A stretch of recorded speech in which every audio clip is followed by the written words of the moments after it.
The successful channel managers are reaching out to all of their technology advisors, and they're doing it, I want to say, in a calculated manner, meaning every 2 weeks or once a month, they're reaching out. And here's the crazy part. How many channel managers don't do that? A lot of them, from what I hear. It's unbelievable. It's unbelievable.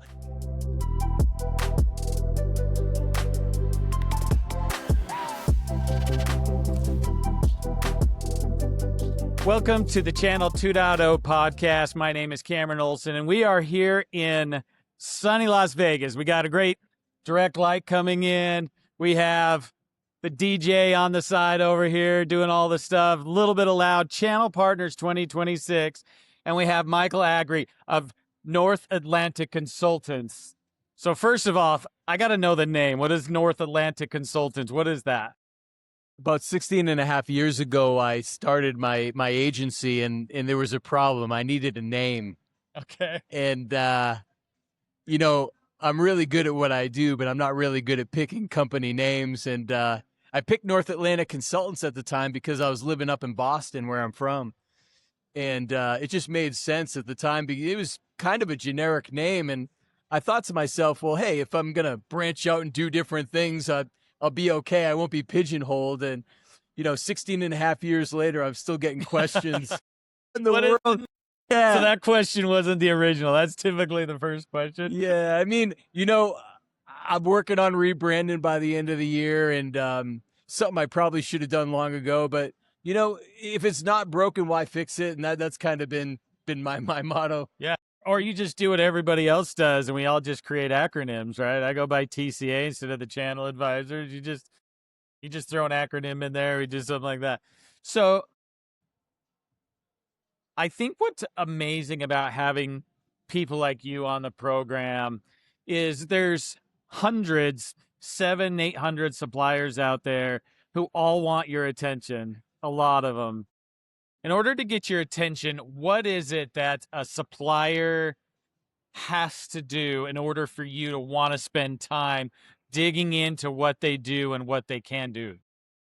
Oh, it's a great question. And, I had a conversation last night with the channel chief about this. And he was asking me, what are the successful channel managers doing? The successful channel managers are reaching out to all of their technology advisors, and they're doing it,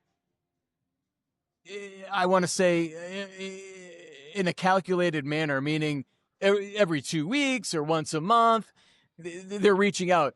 And here's the crazy part. How many channel managers don't do that? A lot of them, from what I hear. It's unbelievable. It's unbelievable. And to me, I'm their client, right? But my clients, I reach out to, if you become one of my clients, you're going to get a call from me every 2 weeks. Yeah. Okay. And we're going to stay very close. And we're going to, I'm going to send you cards. You're going to get a Christmas card from me, and I just don't understand some of these channel managers that aren't doing that outreach, that aren't reaching out to just say, hey, how's it going? Where can we help? Can we go grab a coffee? And the ones that are doing that are the ones that are succeeding, in my opinion. What is it about the reach out? Like, if they just reach out to say hi and they never talked business, does business get done? Or is there emotion? Is there things they could bring you? Is there conversations they can have? What is it that will help drive motions instead of just buying coffee for coffee's sake? 3 things need to happen before a sale is made, okay? The first thing is you have to know the person. You have to like the person, and you have to trust the person. Okay. So if you don't know the person, number 2 and number 3 aren't happening, doesn't matter. okay? Yeah. And if you're out of sight, you're out of mind. Yeah. So here's the coolest thing about it, though. All you have to do is be known. Because once your client or once your technology advisor gets to know you, naturally they're going to like you. Naturally they're going to trust you. All you have to do is get number 1 down, and number 2 and number 3 take care of themselves. Well, trust is an interesting thing. I mean, the there's an underlying culture. I call it 2 a.m. trust. I think that's where the channel started. Like, hey, we're going to go out and have drinks and we're going to talk mutual destruction stories till 2 a.m. And there's just going to be a natural trust because now, we've done fun things together and we built it. There's been a morph or a change over the last couple of years. I think it's with private equity coming into the space, and now the TA has an exit strategy. They can leave the industry. They can sell their book of business. They can do all sorts of things where this is no longer just a lifestyle business, but there's usually a goal and a vision in mind. And in order to sell, the private equity groups are very specific on kind of what they want. And I think it's matured a little bit of the motion of what TAs are trying to build to get out of the industry or to sell something at some point. What's the long-term game plan for you? What is your goal at the end of all of this? Yeah, I'm a little bit of a different animal in that regard because everybody starts a business to eventually sell a business, right? And I get that. But to me, it's much more than a business. To me, it is a lifestyle. Okay. And so two things. I love what I do. Like, I wake up in the morning, I want to kiss the ground because I feel like I'm the luckiest dang person alive to be a technology advisor. And here's the deal. It is so hard to be a technology advisor. I don't know how many people can go 3 years without an income, especially in this day and age. Yeah. Because it takes 3 years. And people, back when I started 16 and a half years ago, everyone was telling me 18 months. Which was a bold-faced lie. It is not 18 months. I don't care who you are. I know some of the most successful salespeople in the world. They come over to the channel, they get punched in the face real fast. And then they leave, but the smart ones stay for 3 years because that's how long it takes. And I'm seeing that not just on the TA side. It takes 3 years for the providers. Yeah. And a lot of providers, after a year, they give up. After 2 years, they gave up.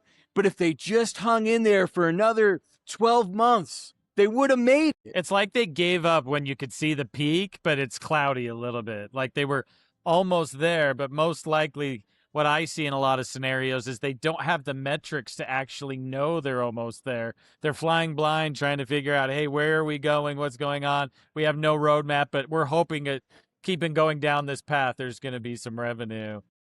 How did you do it on the TA side? I know it's hard. I've heard the stories. Second mortgages, macaroni and cheese, ramen, all of that type of stuff. What was it that got you through it? What was let's start with this. What was the mentality that you had to have to win in that space? My entire life, even when I was a kid, I always wanted to start a business and be a business owner. And I had a friend that had been doing this for 7 years. And he had the life I wanted. He had no boss, no quota, nobody breathing down his neck. He could make as much money as he wanted. There was no cap on income. And to me, that was true freedom. And just to be able to work from home back then was an enormous luxury. And I said, dang, I want that life. I want to be a technology. And to me, I would fight for freedom. Like I woke up every day for 3 years looking in the mirror, like getting ready to go to war. I felt like I was going to war every single day. And like, I was willing to do whatever it takes. I mean, if I had to go to downtown Boston, where I lived in the Boston area back then, and knock doors from 8 a.m. till 8 p.m. to succeed, I would do it. Yeah. I would do it. And my advice to all these new people is you have to look at it that way, because if you don't, you might not survive. That's great. Where do you think what is the strength of the TSD channel? What does this channel do that no other thing can do? What is the only thing that we do compared to other routes to market? You say TSD channel. Yeah. Could you elaborate? Just what the technology advisors, like the sales motion of selling through a channel, the UCaaS, CCaaS, cybersecurity, cloud, the referral business done through the Avants, the Intellisys, the Sandlers, Yeah, so two things. The TSDs are incredibly important to this industry and incredibly important to a TA's success. And but let's put a pin on that for a second. You're saying kind of what are the things that make a TA successful in that business? Yeah, I think it's more around, why does the channel exist? Hmm. What's the sole purpose of this channel?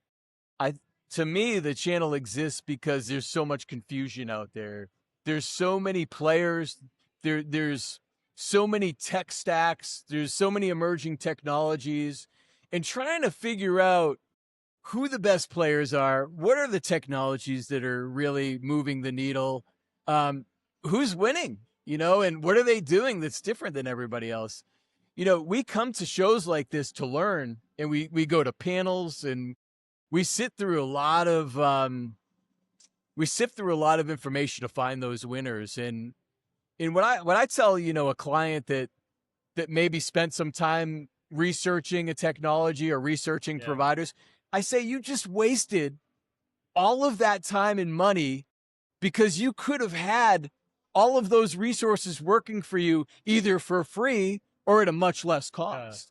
And so, I mean, to bring clarity to a customer for technology solutions is an enormous value that we bring. And the second thing I want to say is the channel is definitely maturing in some ways. And one of those ways is this emerging need for professional and managed services. And what I mean by that is, let's just use UCaaS as an example. The UCaaS providers, even the most successful ones, are terrible at implementing and managing their own services. With that in mind, it makes a TA's job that much harder. And in my opinion, the TAs that are hiring and becoming the professional services and becoming the managed services are pulling away from the TAs that can simply just get you the best deal and the best contract terms. So as our industry evolves, as customers become more aware of the channel, as customers become more aware that there are options, different TAs that they can use, I think that they're going to look towards value-added TAs. And value-added TAs, in my opinion, are the ones that can help navigate a client through something like a UCaaS or a CCaaS implementation and the ongoing management. Yeah. What is the opportunity of the channel? We're in 3 to 5 years, maybe, if we could see that far with AI and all the other stuff coming our way, what does the channel look like in the near future? Ooh, I mean, I have to think that cybersecurity is gonna rise to the top. I mean, in my opinion, it really all starts there. Okay. You know what I mean? Naturally.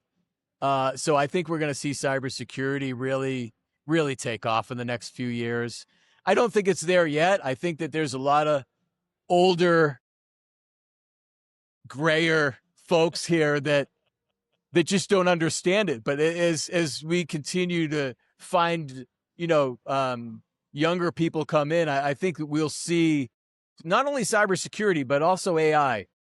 AI is out of all of the tech stack, out of all the products and services, AI is the most fun to sell, because you're talking about the art of possible with the customer. And when you're talking about the art of the possible, it's a much different conversation.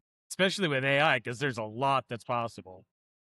We had a restaurant chain that they wanted AI to do all of their to go and pickup orders. Okay. So press 2 for pickup orders, right? And they wanted the AI agent to take the order, read it back to the customer, give the customer the amount of time it would take to be done, and the exact cost, right, for accuracy. Once that's done, then the AI agent sends it directly through the ticketing system to the kitchen with zero human interaction whatsoever. And the client asked me, "Can we do that?" I say, "Yeah, we can do that. That's happening today." That's awesome. What didn't we talk about today that this channel should know about? What didn't we cover? Well, I mean, I put a pin in the TSD thing, so I feel like I should probably come back to that. And I mean, TSDs are extraordinarily valuable. I mean, and here's the crazy part to me. I talk to so many technology advisors that want to squeeze the TSDs. They're like, "I need 90%. You know what I mean? And I just look at them and I'm like, why? I mean, to me, 80% is fair. I mean, the value they provide.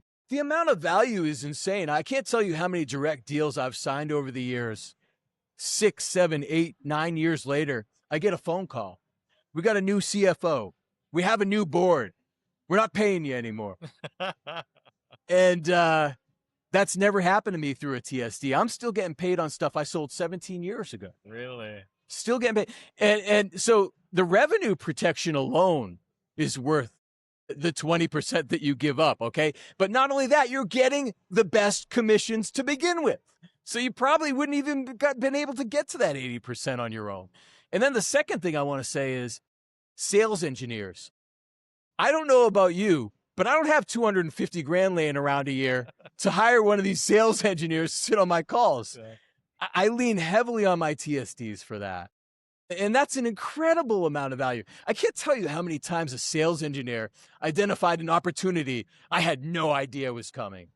And then you add in the education, you add in the trips, you add in all the events. And to me, it's just, I don't know how a technology advisor can survive without a TSD. Perfect. Michael, thank you very much for coming on the program. We enjoyed having you. Yeah, I really enjoyed it. Thank you so much, Ken.